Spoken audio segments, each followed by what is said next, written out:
ఏ ఆటగాడికైనా గాయాలు సహజం. క్రికెట్లో అయితే వారి కెరియర్లో సర్వసాధారణంగా ఉంటాయి. అయితే వాటి నుంచి కోలుకొని ఫిట్నెస్ సాధించడమే ఎలాంటి ప్లేయర్కైనా అతిపెద్ద పరీక్ష. భారత క్రికెట్లో ఎన్నో సౌకర్యాలు ఉన్న ఆటగాళ్లు వరుస గాయాల బారిన పడి పూర్తి స్థాయిలో కోలుకోకపోవడం ఇప్పుడు హాట్ టాపిక్ గా మారింది. కొంతకాలంగా టీమిండియాలో గాయాల ట్రెండ్ నడుస్తోంది. ఒకరు కాదు, ఇద్దరు కాదు, ఏకంగా 13 మంది ఆటగాళ్లు గాయాల బారిన పడ్డారు. వారంతా ప్రస్తుతం బెంగళూరులోని బీసీసీఐ సెంటర్ ఆఫ్ ఎక్సలెన్స్ లో కోలుకుంటున్నారు. నిజానికి గాయపడిన తర్వాత చికిత్స అనంతరం రికవరీ ప్రక్రియ COEలో కీలకం. ఇప్పుడు ఇదే విషయంలో సందేహాలు, గందరగోళ పరిస్థితులు నెలకొన్నాయి.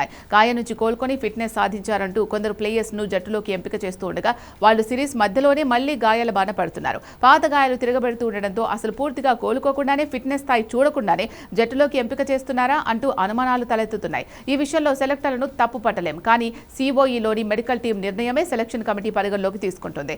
బుమ్రా, హర్షిత్ రాణా, నితీష్ రెడ్డి, వాషింగ్టన్ సుందర్ వంటి ప్లేయర్స్ విషయంలో COE నిర్లక్ష్యంగా వ్యవహరించింది అన్న అనుమానాలు వస్తున్నాయి. ఇంజురీ మేనేజ్మెంట్ విషయంలో COE తీరు సరిగ్గా లేదు అన్నది స్పష్టమవుతోంది. అందుకే ఆటగాళ్ల గాయాలు మళ్లీ తిరగబెడుతూనే ఉన్నాయి. క్రికెట్లో ఇంజురీ మేనేజ్మెంట్ అనేది చాలా కీలకం. ఆటగాళ్ల ఫిట్నెస్ ను కాపాడడానికి, వారి కెరియర్ను పొడిగించడంలో కీలక పాత్ర పోషిస్తుంది.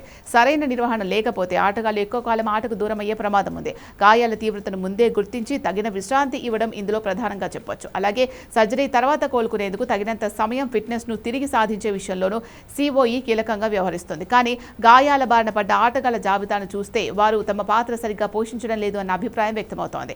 ఈ నేపథ్యంలో BCCI COE తీరుపై అసంతృప్తి వ్యక్తం చేసినట్టు సమాచారం. తాజాగా సాయి సుదర్శన్ గాయంతో లంక సిరీస్ కు దూరం అవడంతో BCCI సెక్రటరీ దేవజిత్ సైకియా బెంగళూరు COEకి వెళ్లబోతున్నారు. అక్కడ COE హెడ్ VVS లక్ష్మణ్ ఇతర సిబ్బంది పనితీరుపై సమీక్ష నిర్వహిస్తున్నారు.